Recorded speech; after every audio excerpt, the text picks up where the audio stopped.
আসসালামাইকুম। আজকে আমরা কোহেরেন্সের এটা কততম পার্ট? তৃতীয় পার্ট মনে হয়, তৃতীয় পার্ট না? প্রথম দিন বুঝেছিলাম কোহেরেন্স কি, তারপরে কিছু আলোচনা করছিলাম। আর আজকের আলোচনাটা হচ্ছে কোহেরেন্সের আরেকটা জিনিস, যেটাকে বলা হয় লেক্সিক্যাল কোহেশন। তাহলে lexical cohesion, LEXI, lexical cohesion,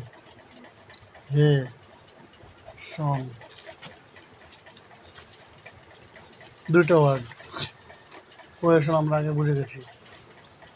এটা হচ্ছে যে ওয়ার্ড এবং ফ্রেজগুলো আমরা যে কোনো প্যারাগ্রাফ লিখব, বা কোনো গল্প লিখব, বা কোনো রচনা লিখব, বা মনের ভাব প্রকাশ করে কোনো অনুচ্ছেদ লিখব, সেখানে যে আমরা ফ্রেজগুলো ব্যবহার করব।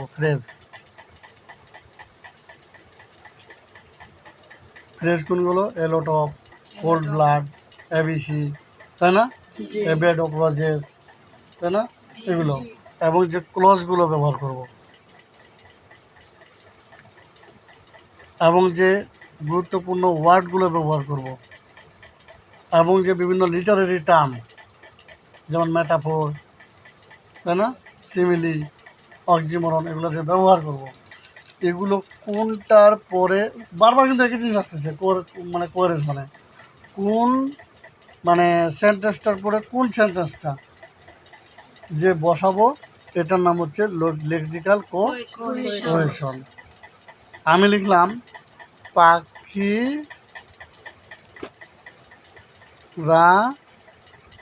নদীতে সাঁতার কেটে বেড়াচ্ছে, হবে? পাখিরা তারপর হতে পারে, যদি গরু দিই হবে? জি না। তো এরকম আর কি, যেই কথাটার সাথে যে কথাটা বসে সেটা বলতে হবে। এখন তুমি মনে করো তোমার তালতো ভাইকে বলতেছো দুলা ভাই, হবে? হ্যাঁ, দুলা ভাইকে যদি তালতো ভাই বলো, কাম হবে? তাহলে আমাদের আর এটা বোঝার দরকার না। তারপর উদাহরণটা এখন লক্ষ্য করো। আমি কয়টা উদাহরণ লিখে দিচ্ছি। এই যে I am a teacher, the teacher was late for class. আমি হই একজন শিক্ষক, শিক্ষক ক্লাসে দেরিতে আসেন। ক্লাস রেইনস উইথ গ্রাস, ঘাসের সাথে ক্লাস কিচিরমিচির করে, হবে কাম? হবে না। তাহলে এটাকে আমার সঠিকভাবে লিখতে হবে এমন করে। তাহলে গ্রাস is always greener of the other, ঘাস সবসময় অন্যের চেয়ে সবুজ। আমি বাংলাটা করে দিচ্ছি। তো সঠিকটা হবে কি? যেমন মনে করো অর্নিতা's ফোন ইজ রিঙ্গিং, অর্নিতার ফোনটি বাজিতেছে। But she outside of the room, সে ঘরের বাইরে ছিল। She can't pick the call, কলটা ধরতে পারে না বা রেসপন্স করতে পারে না। এরপরে কোহেশনের আরেকটা জিনিস হচ্ছে রেফারেন্স। রেফারেন্সটা হচ্ছে, এখন তো আমি সাজাতেও পারলাম না? এখন এই সাজানোটাকে আবার সুন্দর করে আরেকভাবে সাজানো যায়। যেমন দেখো, অর্নিতা's ফোন ইজ রিঙ্গিং, ঠিক আছে? তারপরে she can pick the call because she outside of the room, যাবে না? আবার বলি, Arnita's phone is ringing, she can't, ঠিক আছে, pick the phone because outside of the room. এই যে এভাবে করে সাজালাম, এটার নাম হচ্ছে রেফারেন্স কোহেশন। কথা বোঝা গেছে? প্রথমে কি হচ্ছে, কি বলা হয়েছে, আর কি বলা উচিত ছিল, এগুলো যদি সেন্টেন্সগুলো আমরা সুন্দরভাবে লিখে দিই, তাহলে এটাকে বলা হবে রেফারেন্স কোহেশন। তারপরেরটা আমরা আসবো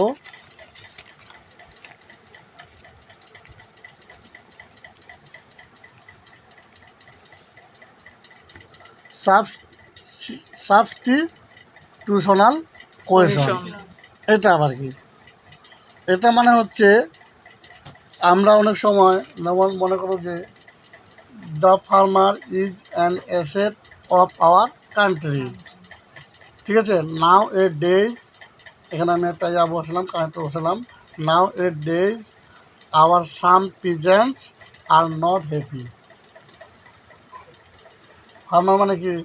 কৃষক। পিজেন্ট মানে কৃষক। কথা বুঝেছ?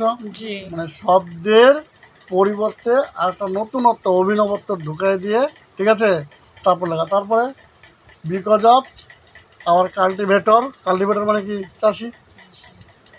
তাহলে ওই যে ফার্মার বললাম, পিজেন্ট বললাম, কাল্টিভেটর বললাম, মানে একই শব্দ বারবার শুনতে খারাপ লাগে। ঠিক আছে, অনিতা, ঠিক আছে, স্কুলে যাইতেছে, সে খুব সুন্দরী মেয়ে। ঠিক আছে, এবার সুন্দরী মেয়ে দিলাম, সুন্দরী মেয়েটি ক্লাসে গিয়েও সুন্দর সুন্দর কথা বলে।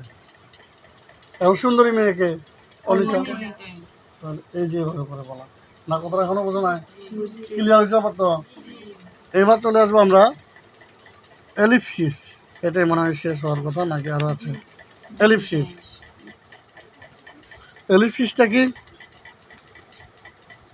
কিছু কিছু ওই যে সিনোনেম না বসিয়ে অ্যান্টিনেম বসানো যায়।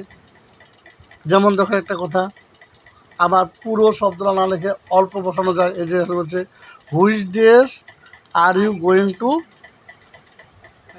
ওয়ার। ঠিক আছে, এখন বলতেছে এখানে না, I will war my green frock. এই যে ড্রেসের পরিবর্তে কি লিখলাম? ফ্রক। প্রায় এলিপসিস একই জিনিস আর কি। ঠিক আছে, আবার হতে পারে কি অঙ্কন। অঙ্কন is choice the green colour but Nitu is white. Choice বাদ দিচ্ছি, ঠিক আছে, কালার বাদ দিচ্ছি, শুধু অল্প করে বলছি। এগুলো হচ্ছে এলিপসিস। এখন আমাদের পড়াটা কী ছিল? কোহেরেন্স। তাহলে কোহেরেন্স পড়তে গেলে এই জিনিসগুলো আগে মাথায় রাখতে হবে। যদি কোহেরেন্স আমি পূর্ণভাবে পারি, এখন আমরা প্যারাগ্রাফে যাব। কীভাবে একটা প্যারাগ্রাফ লিখব? আমাদের প্রথমটা ছিল প্যারাফ্রেজিং, তারপরটা ছিল মনে হয় কোহেসিভ ডিভাইস, তারপরে আসলো কোহেরেন্স, এরপরে আমরা কি যাব? প্যারাগ্রাফ। প্যারাগ্রাফটা কীভাবে লিখব, কেমন করে লিখব, প্রথম লাইনটা কী লিখব, এর আগে তো লিখে ফেলছি খালি। প্রথম লাইনটা কী লিখব, তারপর লাইনটা কী লিখব, মাঝখানে কী লিখব, শেষে কী লিখব, এগুলো জানবো। ঠিক আছে, আজকে এই পর্যন্ত। ধন্যবাদ সবাইকে। আসসালামু আলাইকুম।